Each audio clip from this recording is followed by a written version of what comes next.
Tale Factory, where every story teaches you something, every moment lifts you up, and every ending stays with you. From heartwarming kindness to incredible journeys, we bring you stories that make you smile, make you wonder, and make you believe in goodness again. Ready? Sit back, relax, and let's start the tale. Don't forget to like, subscribe, and join our family for more amazing stories every week. It was a rainy evening when it happened. Andy was running late for a meeting, his car speeding along the quiet street while he held his phone pressed to his ear, arguing about work. He barely noticed the figure stepping out from the curb until it was too late. With a sharp screech of tires and a heavy thud, everything went still. The woman he had hit was rushed to the hospital, but she fell into a deep coma. Days turned into weeks, weeks into months, and then years.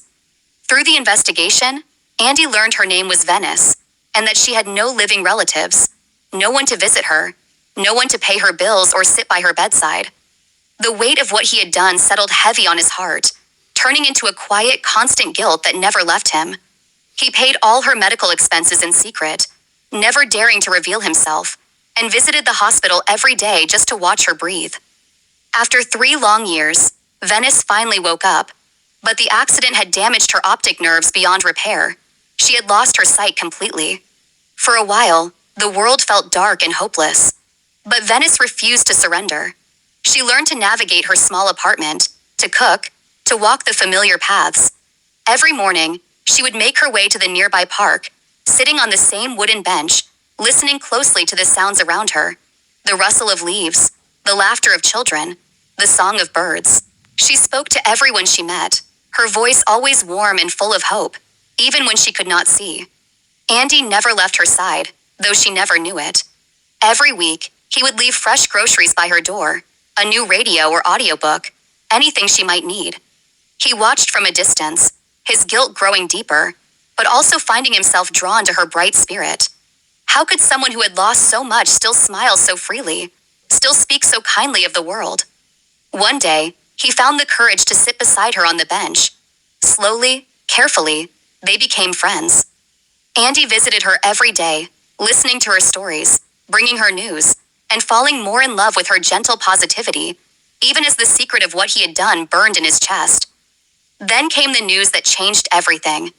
The hospital called to say a suitable cornea donor had been found. Venice could have her sight back. She was overjoyed. For months, she counted down the days until the operation. When the surgery was complete and the bandages were removed, her vision slowly returned, clear, bright, and full of color. The very first thing she wanted to do was see the face of her kind friend Andy. But when she went to the park to find him, he was nowhere to be found. Days turned into weeks, and he did not return. Venice felt her heart sink. She wondered if he had grown tired of her, if he had moved on and forgotten her. She tried to be happy with her new sight, but the absence of Andy left a hollow space inside her. Then, one afternoon, a man came to her door. He introduced himself as Andy's closest friend. With a heavy heart, he told her the truth, the secret Andy had carried for years. "Andy was the one who hit you that night," he said softly. "He carried the guilt every single day. When the hospital said you needed a donor, he chose to give you his own eyes. He wanted you to have the life you deserved. He didn't want you to know, so he left." Venice broke down in tears, overwhelmed by the weight of his sacrifice. She immediately asked where he was, and rushed to the quiet riverbank he had once mentioned loving.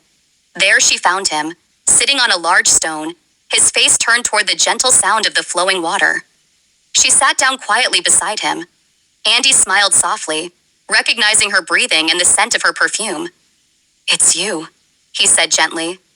Venice reached out and took his hand, tears streaming down her face. "Why did you do this, Andy?" she asked, her voice trembling. He turned his face toward her, his expression calm and sincere. "Simple. I want you to become happy. You have a great future ahead of you, Venice. And I am happy with mine, knowing you can see the world again." Venice cried aloud, throwing her arms around him and holding him tight. In that moment, she saw more clearly than ever before, not with her eyes, but with her heart. From that day on, Venice never left Andy's side. She took care of him with all the love and gratitude in her heart. In time, they married, and were blessed with children. They built a warm, happy life together, where every sunset and every smile was a reminder of the greatest gift of all. Moral lesson. True redemption is not just about making amends for a mistake. It is about choosing to give of oneself selflessly. Guilt can eat at the soul, but love and sacrifice can turn a wrong into something beautiful.